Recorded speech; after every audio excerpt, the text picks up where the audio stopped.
누구에게나 그런 때가 있습니다. 일생에 잊지 못할 사건을 경험하는 그런 때입니다. 보통 우리의 삶은 일상으로 채워져 있습니다. 그리고 대부분 우리의 일상은 반복되는 일들의 연속일 것입니다. 아침에 일어나고 씻고 간단하게 먹고 일터에 나가고 집에 돌아오고 또 식사하고 드라마 좀 보고 잠자리에 들고 보통 이런 대부분의 비슷한 삶들이 반복이 되는 것이죠. 그래서 대개의 일상이라고 하는 것을 시간이 지나면 잊혀지게 되는 것이 당연한 것 같습니다. 혹시 지난주 월요일 점심으로 무엇을 드셨는지 지금 세세하게 딱 기억나는 분들 계십니까?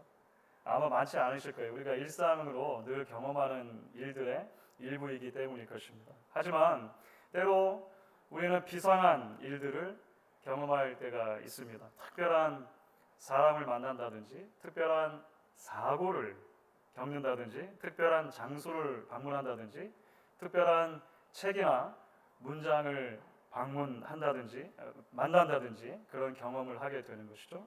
그런 일들은 시간이 지난다고 해서 잊혀지는 것들이 아닙니다.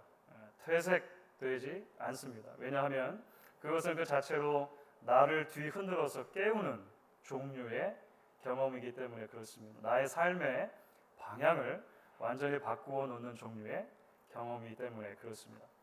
사도 바울에게도 그런 경험이 있습니다. 오늘 우리가 함께 나눈 말씀 가운데 보게 되는 바로 이 경험입니다. 이 경험을 소위 바울의 회심이라고 이렇게 이야기를 합니다. 바울이 다메섹이라고 하는 곳으로 가다가 부활하신 예수 그리스도를 만나는 경험을 하게 된 것입니다. 이 사건은 바울을 뒤흔들어 깨웁니다. 그의 삶의 방향 전부를 바꾸어 놓는 것을 보게 됩니다. 그래서 바울은 한참의 시간이 흐른 뒤에도 이 사건을 마치 어제 일어났던 것처럼 이야기할 수가 있었습니다. 사도행전만 놓고 보면 9장에 바울이 회심한 이 사건 이후에 바울이 사역 가운데 자신의 회심 사건을 다시 언급하는 것이 2번이나 등장합니다. 그것이 사도행전 22장과 26장입니다. 3차 전도 여행, 시간이 많이 흐른 거예요. 3차 전도 여행 이후에 예루살렘에서 바울이 잡혔을 때, 그리고 그 이후에 재판을 받기 위해서 아그리빠 왕이라고 하는 사람 앞에 섰을 때 자신의 회심 장면을 언급해요. 오늘 말씀에서 읽은 사건 뒤로 사실은 거의 25년이 흐른 뒤입니다.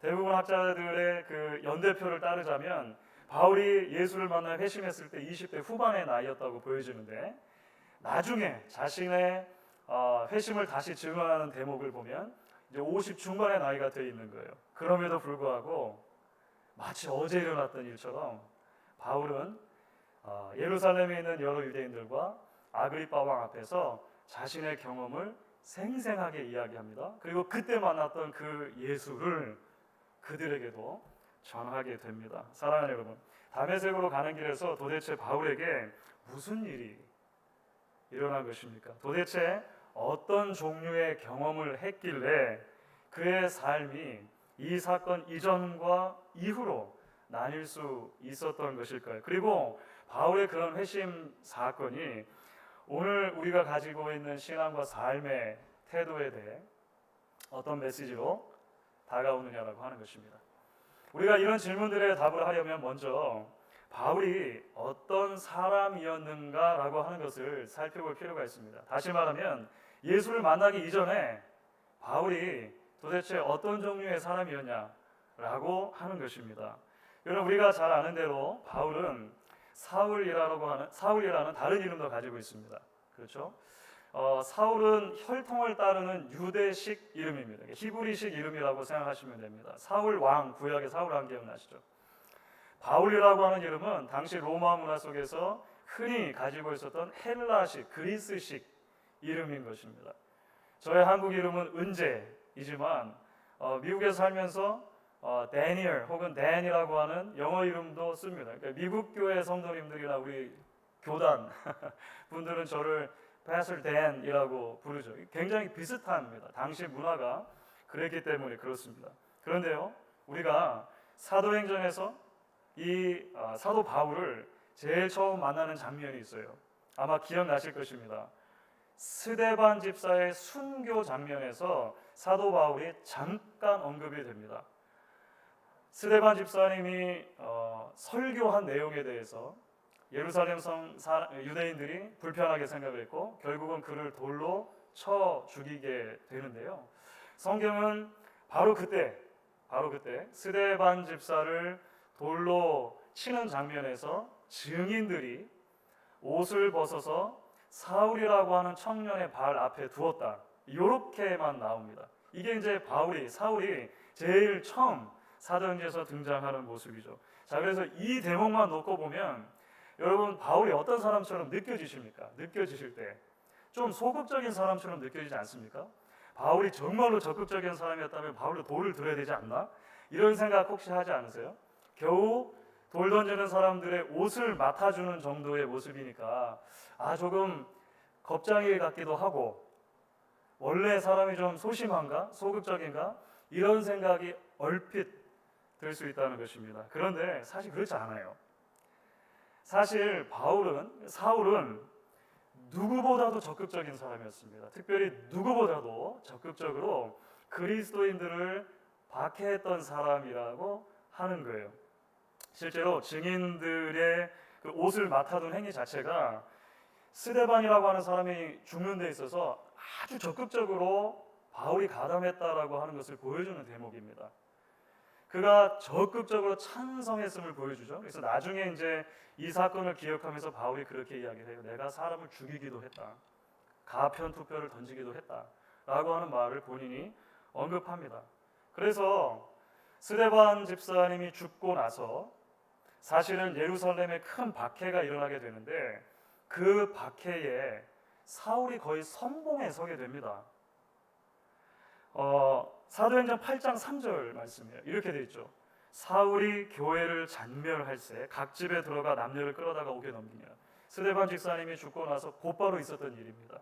그러니까 바울은 가만히 앉아서 남들이 교회를 박해하는 것을 지켜만 보고 있는 그런 사람이 아니었다고 하는 거예요. 오늘 이제 함께 읽은 사도행전 9장 말씀이 시작하는 1절과 2절입니다. 사도행전 9장 1절과 2절은 이렇게 되어져 있습니다. 여러분 같이 한번 읽어주시면 좋겠습니다. 같이 읽겠습니다. 사울이 주의 제자들에 대하여 여전히 위협과 살기가 등등하여 대제사장에게 가서 다메섹 여러 회당에 가져갈 공문을 청하니 이는 만일 그 도를 따르는 사람을 만나면 남녀를 막론하고 결박하여 예루살렘으로 잡아오려 함이라. 바울을 어떤 사람으로 그리고 있냐면 주의 제자들에 대하여 여전히 위협과 살기가 등등한 사람 이렇게 기록하고 있습니다. 다메섹이라고 하는 그 도시는 오늘날의 다마스커스입니다. 지금도 남아 있습니다. 인류 역사 속에서 굉장히 오래된 도시입니다. 예루살렘으로부터 북쪽으로 155마일 가량이 떨어져 있어요. 그러니까 우리 필라델피아에서 워싱턴 DC보다 좀 더 먼 거리입니다. 당시로 보면 짐승을 타고 가더라도 닷새가 넘는 거리입니다. 그 먼 다메섹까지 바울이 도대체 왜 가려고 했던 것입니까? 왜 대제사장에 가서 나를 다메섹의 회당들로 갈 수 있도록 허락해 주십시오라고 하는 공문을 받았던 것입니까? 오늘 말씀이 말하죠. 만일 그 도를 따르는 사람을 만나면 남녀를 막론하고 결박하여 예루살렘으로 잡아오려 함이라. 아직 그때는 기독교라고 하는 그런 그 텀 자체가 생기지가 않았던 때입니다. 그래서 많은 사람들이 그 당시에 소위 예수 무브먼트를 막 그 일어나고 있는 그런 현상 자체를 설명할 때 그 도라고 말했던 것 같아요. The way입니다. 동서양이 좀 비슷하죠. 동양에도 도를 아십니까? 이런 거 있지 않습니까? 당시 사람들은 그 길이라고 불렀단 말이에요. 그 길, 그 진리를 믿는 사람들. 자, 이제 바울도 예루살렘을 중심으로 해서 이런 무브먼트가 일어나고 있는 것을 직감한 것입니다. 박해 이후에 많은 사람들이 오히려 흩어져서 이 무브먼트를 더 펼쳐가고 있다라고 하는 소식을 듣게 된 거예요. 그래서 유대 땅의 제일 북쪽 경계가 갈릴리 지역인데 그 갈릴리 지역보다도 더 북쪽에 있는 다메섹까지 거기에 혹시라도 있을지 모르는 그리스도인들을 잡으러 가게 되는 거예요. 그러니까 바울이 이런 마음이었겠죠. 내가 이것들을 땅 끝까지라도 쫓아가서 잡아오겠다. 그렇죠. 그 먼 곳까지 간 이유가 바로 그것인 겁니다. 사랑하는 여러분, 이 모든 것들은 우리에게 무엇을 말해줍니까?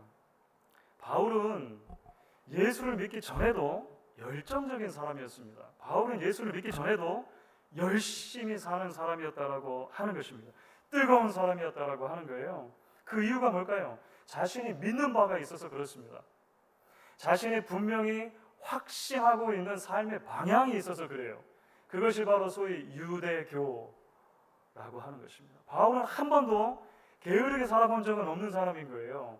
그래서 이훗날 말씀드렸던 것처럼 오랜 세월이 흐른 뒤에 바울이 자신의 회심 사건을 설명하는 대목이 나오는데 참 흥미롭습니다. 자, 먼저 예루살렘에서 체포된 이후에 많은 예루살렘 회중들 앞에서 바울은 이렇게 이야기해요. 이것이 사도행전 22장, 말씀드렸던 것처럼 25년이 지난 이후에요. 시간이 흘러서 이렇게 말합니다. 나는 유대인으로서 길리기아 다수에서 났고 이 성에서 자라, 예루살렘입니다. 이 성에서 자라 가말리엘의 문화에서 우리 조상들의 율법에 엄하는 교훈을 받았고 오늘 너희 모든 사람처럼 하나님께 대하여 열심히 있는 자라. 내가 이 돌을 받게 하여 사람을 죽이기까지 하고 남녀를 결박하여 옥에 넘겼노니 나는 정말 예수 믿기 전에도 열심히 살던 사람이었습니다 라고 말합니다. 이후에 아그리파 왕에서 이렇게 자신의 회심 이야기를 또 시작합니다. 이제 몇 장 넘어가면 아그리파라고 하는 왕 앞에서 이제 자신의 회심 사건을 다시 언급하거든요. 사도행전 26장 4절부터 5절입니다. 그럼 같이 한번 이 말씀을 읽어주시면 좋겠습니다. 같이 읽습니다. 내가 처음부터 내 민족과 더불어 예루살렘에서 젊었을 때 생활한 상황을 유대인이 다 아는 바라. 일찍부터 나를 알았으니 그들이 증언하려 하면 내가 우리 종교의 가장 엄한 팔을 따라 바리새인의 생활을 하였다고 할 것이라. 여러분, 바리새인이 얼마나 열심히 살았던 사람들인 거 아시죠? 바울은 정말 열심히 살았습니다. 정말 열정적으로 살았습니다. 믿는 바가 있었기 때문에 그렇습니다.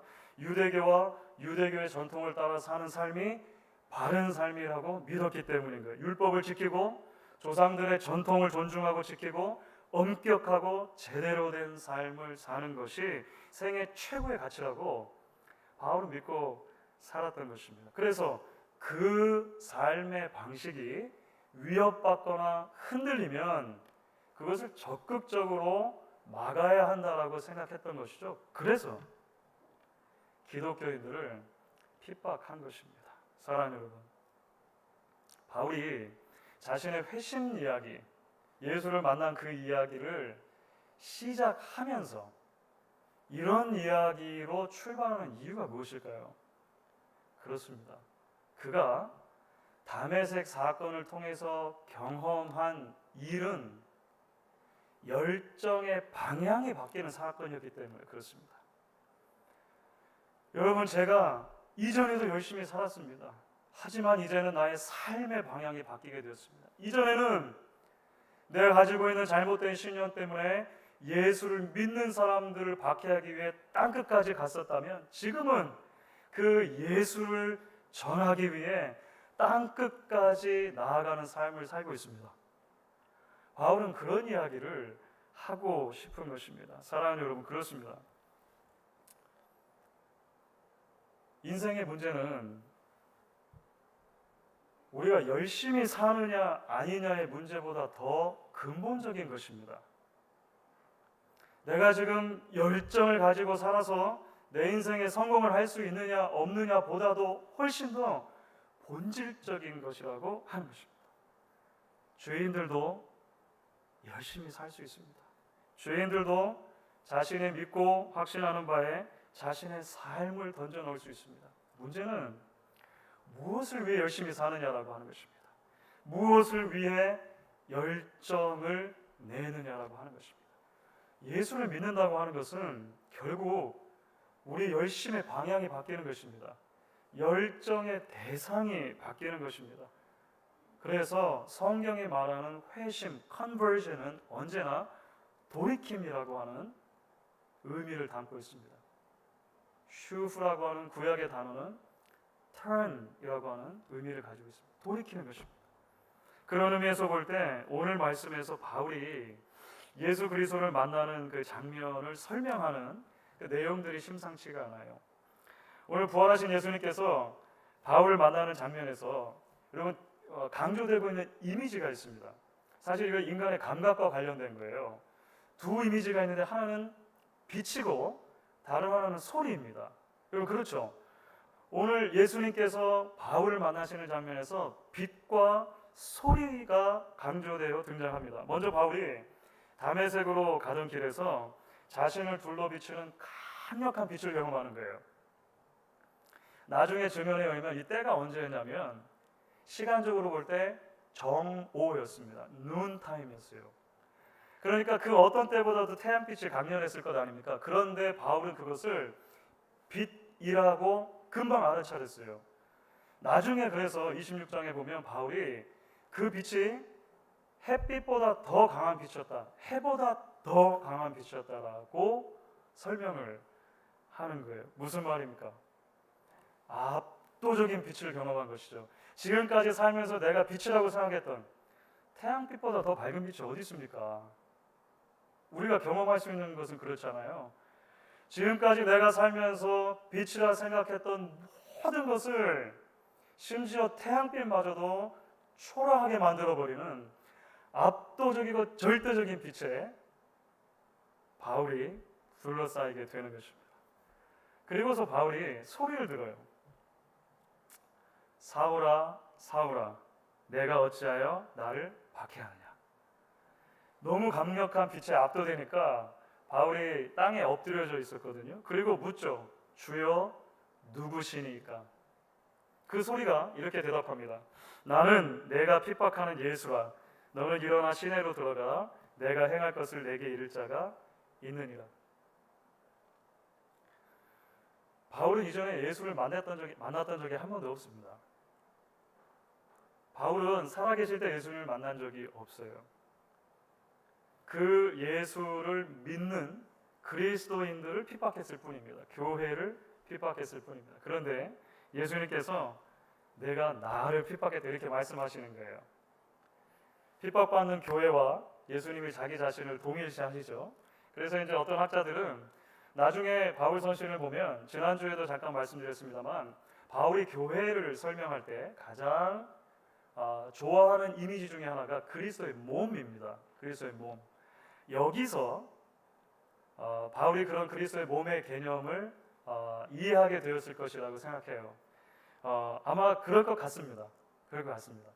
그런데 여러분 오늘 본문을 유대인들의 관점으로 읽을 때 우리가 놓칠 수 없는 또 하나의 중요한 사실이 있습니다. 자 여러분 강렬한 빛과 소리가 있었습니다. 주여 누구십니까? 라고 묻는 질문이 있습니다. 거기에 대해서 내가 누구누구다 라고 대답하는 답이 있습니다. 그리고 나서 너는 시내로 들어가라 라고 하는 삶의 방향성이 있습니다. 혹시 구약의 어떤 장면이 떠오르시지 않습니까? 그렇죠. 그렇죠. 모세가 처음으로 여호와 하나님을 만났던 장면과 너무나 흡사한 장면입니다. 불붙은 가시떨기가 있고 그 불붙은 가시떨기에서 소리가 나옵니다. 그 앞에 모세는 엎드립니다. 당신이 누구십니까? 묻죠. 나는 여호와다 라고 하나님 말씀하세요. 그리고 너는 애굽으로 가라 라고 하는 삶의 새로운 방향성을 말씀해 주십니다. 바리새파 랍비였던 바울에게 이 사건은 자신이 경험한 사건은 틀림없이 구약의 모세 사건을 생각나게 했을 것입니다. 구약에 익숙한 유대인이라면 누구라도 그렇게 생각했을 거예요.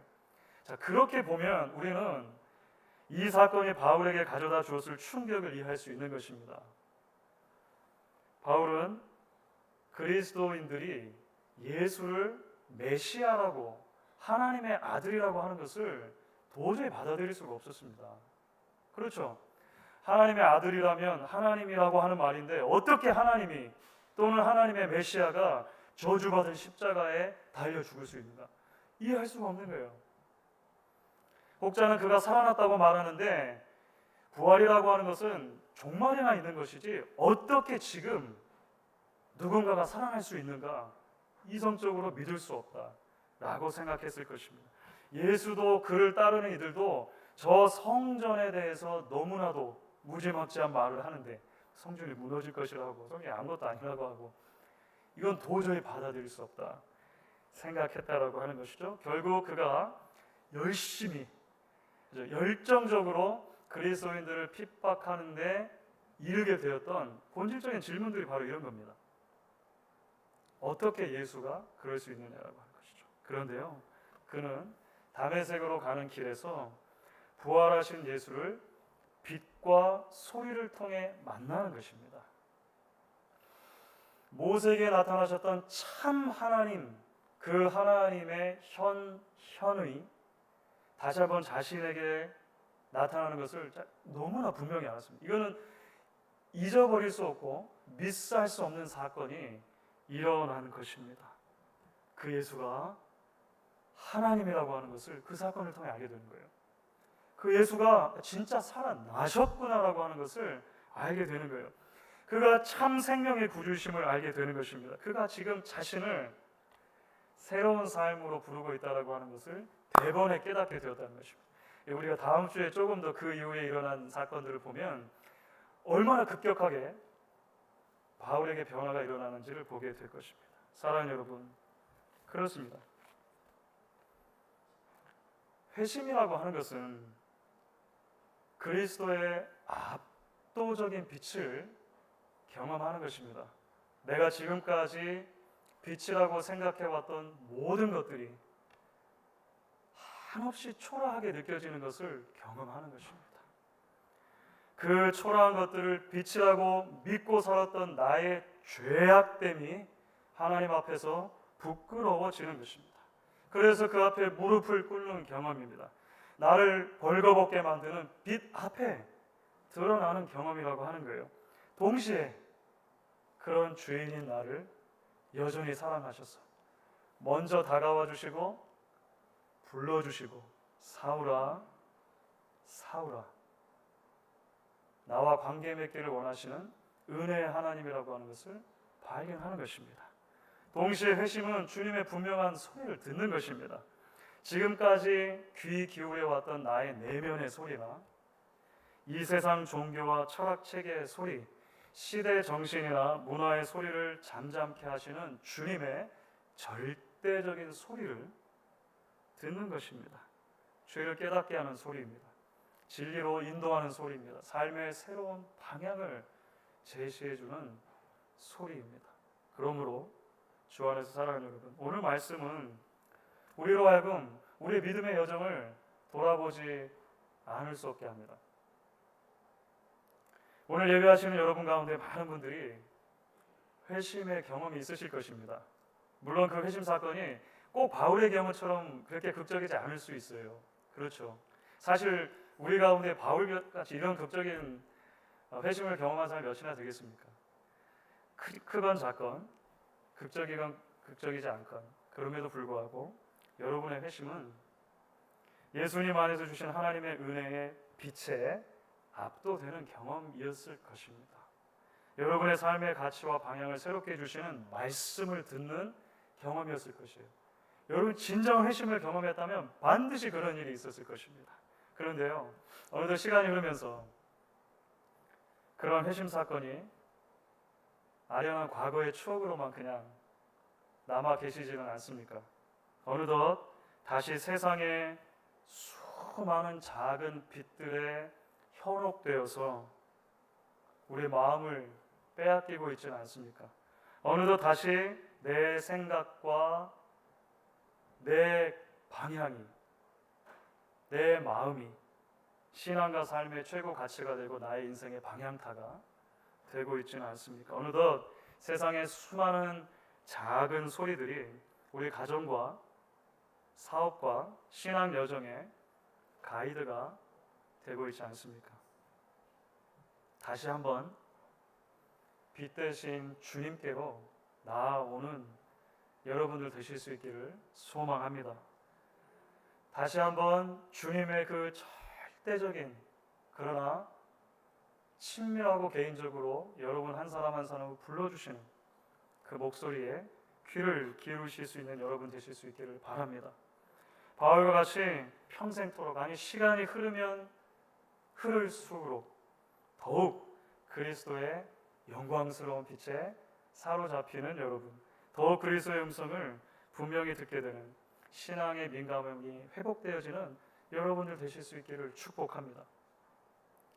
혹시 여러분 가운데 아직 한 번도 이런 회심의 경험이 없는 분들이 계십니까? 오늘 바로 이 시간, 바로 지금 주께서 여러분을 부르고 계십니다. 주님은 여러분을 만나기 원하고 계십니다. 주님의 그 빛으로 나아오십시오. 그 빛에 압도되십시오. 그 소리에 귀를 기울이며 주여 내가 무엇을 하리까 한번 물어보십시오. 이곳이, 오늘 이 자리가 여러분의 다메섹이 되게 하십시오. 오늘 함께 말씀을 읽고 듣는 우리 모두에게 하나님께 주시는 은혜와 결단이 있게 되기를 주의 이름으로 간절히 축원하겠습니다. 여러분 이 시간 함께